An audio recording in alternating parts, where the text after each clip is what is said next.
Hi friends, welcome to our channel Sudha kitchen and vlogs. ఏం చేస్తున్నారు, ఎలా ఉన్నారు? అందరూ కూడా బాగున్నారని అనుకుంటున్నానండి. అందరూ వరలక్ష్మి వ్రతం దాంట్లో హడావుడిగా బిజీగా ఉండుంటారు బాగా. ఇదైతే నేను పండగ ముందు బుధవారం రోజు ప్రిపరేషన్ అండి. ఆ రోజైతే నేను ఇవన్నీ కూడా పూలు ఇవన్నీ తీసుకొచ్చుకున్నాను.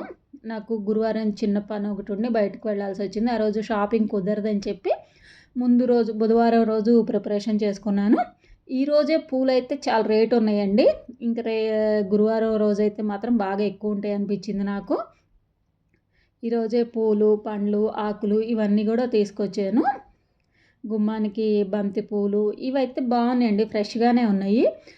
ఒక 2 డేసే కదా, అంటే ముందు రోజు తెచ్చి పెట్టుకున్న ఫ్రిడ్జ్లో పెట్టుకుంటే ఉంటాయి అన్న ఉద్దేశంతో ఇవైతే తీసుకొచ్చాను. ఇదిగోండి, ఇంకా అన్నీ తీసుకొని ఇంటికైతే వచ్చాను. నిమ్మకాయలు ఇవన్నీ కూడా తీసుకున్నాను వాకిలికి కట్టుకుందామని చెప్పి. మీరు ముందు ప్రిపరేషన్స్ ఎలా చేసుకున్నారు, ఎన్ని రోజుల ముందు నుంచి వరలక్ష్మి వ్రతానికి ప్రిపరేషన్స్ చేస్తారో నాకు కింద కామెంట్ సెక్షన్లో కామెంట్ చేసి చెప్పండి. కొంచెం ఫ్రూట్స్ కూడా తీసుకున్నాలండి, అక్కడే అన్నీ తీసుకొని వచ్చానమాట ఒకే చోట అన్నీ కూడా. పూలైతే బాగా రేట్లు ఉన్నాయండి. అయినా కానీ మనము ఇంకా ఫెస్టివల్స్ అప్పుడే కదండి మ్యాక్సిమం వరలక్ష్మి వ్రతం అంటే అందరు చేసుకుంటారు కాబట్టి ఇంకా ఈరోజు రేపు ఏంటంటే వాళ్ళకి బాగా సేల్ అవుతుంటాయి అని చెప్పి వాళ్ళు కూడా ఈ 2 రోజులు రేట్లు అయితే చెప్తుంటారు. నేను గులాబీలు, చామంతులు తీసుకొచ్చుకున్నాను, మల్లెపూలు కూడా తీసుకొచ్చాను. ఇంకా గురువారం అంటే కష్టమైపోద్ది, కట్టి నైట్ అంతా ఒకే రోజు పనులన్నీ అంటే కష్టమని చెప్పి ఇవన్నీ కూడా బుధవారమే తీసుకున్నాను. చెప్పాను కదా, గురువారం కొంచెం పని ఉంది బయటికి వెళ్ళాలి అని చెప్పి ఇంకా ఆ పని కోసము ముందు రోజు ప్రిపేర్ చేసుకున్నాను అనమాట. ఇవన్నీ పూలు కూడా ఉంటాయండి, మనము స్టోర్ చేసుకుంటే టిష్యూలు అవి వేసి చేసుకుంటే పూలు అనేవి మనకి 2 డేస్ వరకు పాడవట్లేదు. మల్లెపూలు అయితే దాదాపు కేజీ 1200 1300 చెప్పారండి నాకైతే. అందులో సీజన్ అయిపోతుంది కదా, దాంతో కొంచెం ఎక్కువే ఉన్నాయి. మనము పండగ రోజు హడావుడి లేకుండా అంటే వ్రతం రోజు ఉదయాన్నే చేసుకుంటాము. ముందు రోజు కూడా కొంచెం టెన్షన్ ఉంటుంది, ఎలా చేయాలి ఏంది అనేది. కొంతమంది డెకరేషన్ అవి చేసుకుంటారు కదా, అమ్మవారికి బ్యాక్గ్రౌండ్ అదంతా కూడా. ఆ పనుల్లో ఉన్నప్పుడు ఏంటంటే ఈ పూలు తెచ్చుకోవడం షాపింగ్ వరకు ఒక 2 డేస్ ముందు చేసుకుంటే ఈజీ అనిపించింది నాకైతే పని. పూలైతే ఇప్పుడు ఇదిగోండి, ఒక టపర్వేర్ డబ్బాలో, ప్లాస్టిక్ డబ్బాలో అడుగున టిష్యూ వేసి పూలన్నీ కొంతసేపు ఫ్యాన్ కింద ఆరపెట్టాను. బయట నీళ్లు చల్లి ఉంటాయి కదా, దాంతో ఏంటంటే కొంచెం పాడవుతుంటాయి. అందుకని ఫ్యాన్ కింద ఒక అరగంట సేపు ఆరబెట్టి ఆ తర్వాత ఇలా డబ్బాలో వేసి పైన ఒక టిష్యూ, కింద ఒక టిష్యూ 2 వేసేసి పూలు అనేవి స్టోర్ చేసుకుంటాను. ఇవి నాకు దాదాపు 15 డేస్ వరకు పాడవకుండా ఉంటాయి. 15 to 20 డేస్ ఉంటాయండి.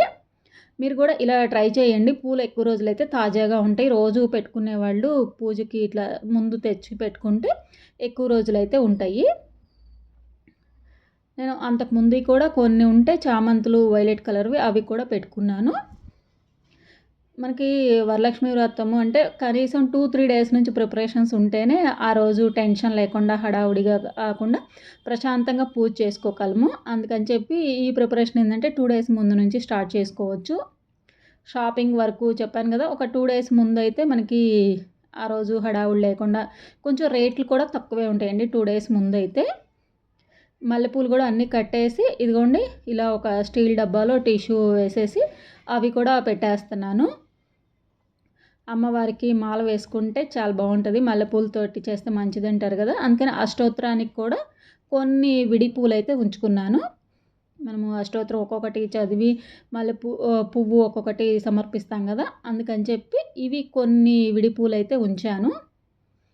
ఇవి కూడా దీంట్లో పోసేసి పైన ఒక టిష్యూ పెట్టేసి మూత పెట్టేసి ఫ్రిడ్జ్లో పెట్టేశాను. మనకి మెయిన్ లేట్ అయ్యే పనులు అయితే ఇవేనండి, పూలు గుచ్చటాలు ఇవి. షాపింగు ముందు రోజు వెళ్తే ఏంటంటే బాగా ట్రాఫిక్ ఉంటుంది, జనాలు ఎక్కువ మంది ఉండి మనకి కొంచెం ఇబ్బంది అనిపిస్తుంది, టైం అంతా అక్కడే డిలే అయిపోతుంటుంది. అందుకని ముందు 2 డేస్ ముందు అయితే కొంచెం ఫ్రీ అయిపోతాము. ఈ ఫ్రూట్ బౌల్ ఒకటి తీసుకున్నాను, ఎలా ఉందో కామెంట్ చేయండి. నాకైతే చాలా బాగా యూజ్ అనిపించిందండి. చాలా రకాల ఫ్రూట్స్ పెట్టుకోవచ్చు, పెద్దదేను. ఇలా టేబుల్ మీద ఆర్గనైజ్ చేసుకోవడానికి అయితే బాగుంటుంది. ఇంకా ఇవి దేవుడి సామాను కూడా అన్నీ కూడా నీట్గా కడుక్కున్నాను. ఇదైతే కడిగే వీడియో పెట్టలేదు, ఎందుకంటే మన ఛానల్లో ఆల్రెడీ వీడియోస్ ఉన్నాయండి. సిల్వర్వి పూజ ఐటమ్స్ ఎలా క్లీన్ చేసుకోవాలి అనేది వీడియోస్ ఉన్నాయి. అవి చూస్తారు కదా! మళ్ళీ సేమ్ రిపీట్ చేయడం ఎందుకని చెప్పి అది క్లీన్ చేసేది పెట్టలేదు. పండగ పనుల్లో అయితే నేను ముందు ఇట్లా క్లీన్ చేసి పెట్టుకున్నాను. అన్నీ కూడా ప్లేట్సు అన్నీ మనకి పూజకు అవసరమైనయి అన్నీ కూడా క్లీన్ చేసి పెట్టుకున్నాను. ఇవి ఎక్కువ టైం ఏం పట్టదండి. అప్పుడప్పుడంటే మనకి డిలే అయిపోతుంటది గానీ పండగ రోజు వరకు. ముందు ఒక 2 డేస్ ముందైతే ఒక పావుగంట, 20 నిమిషాలు కేటాయించైనా గానీ క్లీన్ చేసుకోవచ్చు. ఇంకా పులిహోరకైతే పేస్ట్ ఒకటి ప్రిపేర్ చేసి పెట్టుకున్నాను. చింతపండు పేస్ట్ గూడా ముందు ప్రిపేర్ చేసి పెట్టుకున్నాను. ఇవన్నీ నేను చేసుకున్న పండగ ప్రిపరేషన్ పనులు. మీరెలా చేసుకున్నారు అనేది కామెంట్ చేయటం మర్చిపోవద్దు. వీడియో నచ్చితే లైక్ చేయండి, కామెంట్ చేయండి, సబ్స్క్రైబ్ చేసుకోవడం మర్చిపోవద్దు.